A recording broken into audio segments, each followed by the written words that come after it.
பலத்த மழையால் சென்னை சாந்தோம் சாலையில் தண்ணீர் தேங்கியிருக்கிறது. இது பற்றிய தகவல்களை அங்குள்ள செய்தியாளர் நாகார்ஜுனாவிடம் கேட்கலாம். நாகார்ஜுனா, சாந்தோம் பகுதியில் மழை பொழிவின் காரணமாக தண்ணீர் தேக்கம் எந்த அளவுக்கு இருக்குது? சரி செய்யக்கூடிய பணிகள், சீர் செய்யக்கூடிய பணிகள் எந்த அளவுக்கு துரிதப்படுத்தப்பட்டிருக்கு? நிச்சயமாக வங்கக்கடலில் மையம் கொண்டுள்ள டிட்வா புயலானது வலுவிழந்து ஆழ்ந்த காற்றழுத்த தாழ்வு மண்டலமாக உருப்பெற்றது. இதனால் சென்னையில் இன்று அதிகாலை முதலே பரவலாக மழை பெய்து கொண்டிருந்தது.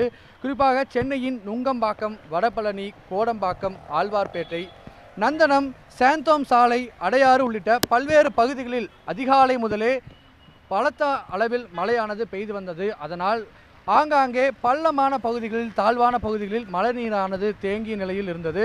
அந்த மழைநீர்களை மாநகராட்சி பணியாளர்கள் அப்புறப்படுத்தி வந்தனர். அது மட்டுமின்றி இன்று புயலின் தாக்கம் இல்லாத காரணத்தினால் சென்னையில் பள்ளி கல்லூரிகள் வழக்கம் போல் செயல்பட்டது. காலை முதலே பள்ளி கல்லூரிகளுக்கு செல்லும் மாணவ மாணவிகள் நனைந்தபடியே சென்று கொண்டிருந்தனர்.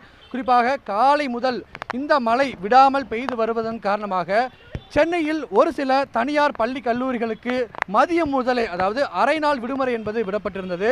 12 மணி முதலே ஒரு சில பள்ளிகள் விடுமுறை விடுவிக்கப்பட்டு மாணவர்கள் தங்கள் பெற்றோர்களோடு பாதுகாப்பான முறையில் சென்று கொண்டிருந்தார்கள். அந்த வகையில் தான் தற்போது சென்னை சாந்தோம் சாலையில் உள்ள ஒரு பள்ளி என்பது வழக்கத்திற்கு மாறாக, அதாவது 4:30 மணிக்கு விடக்கூடிய பள்ளி நேரம் என்பது 12 மணி முதலே பெற்றோர்கள் வருகையை பொறுத்து அவர்களை பாதுகாப்பான முறையில் குழந்தைகள் சென்று கொண்டிருக்கின்றனர்.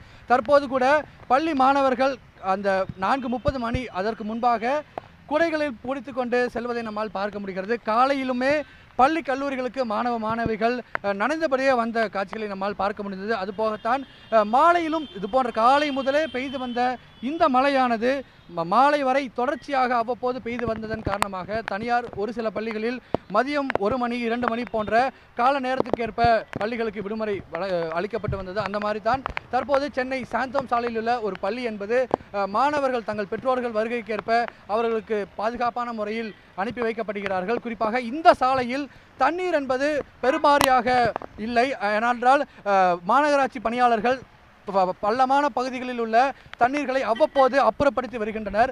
இந்த சாந்தோம் சாலை என்பது ஒரு மேடான சாலையாகவும் இருப்பதன் காரணமாக இங்கே தண்ணீர் பெரிய அளவில் தேங்கவில்லை. ஆனால் வாகனங்கள் சற்று ஊர்ந்தபடியே வருகிறது. மாலை நேரங்களில் கருமேகங்கள் சூழ்ந்து ஒரு இருட்டான சூழல் நம்மால் இங்கே பார்க்க முடிகிறது. இருப்பினும் வாகன ஓட்டிகள் முகப்பு விளக்குகளை எரிய விட்டவாறு வாகனங்களை ஓட்டி செல்கின்றனர். இந்த மழையானது மாலை வரை இருக்கும் என்று வானிலை ஆய்வு மையம் தெரிவித்திருக்கும் நிலையில்தான் தற்போது பரவலாக சென்னையில் மழை பெய்து வருகிறது. விவரங்களுக்கு நன்றி நாகார்ஜுனா. உடனுக்குடன் செய்திகளை தெரிந்து கொள்ள சன் நியூஸ் பெல் ஐகானை கிளிக் பண்ணுங்க.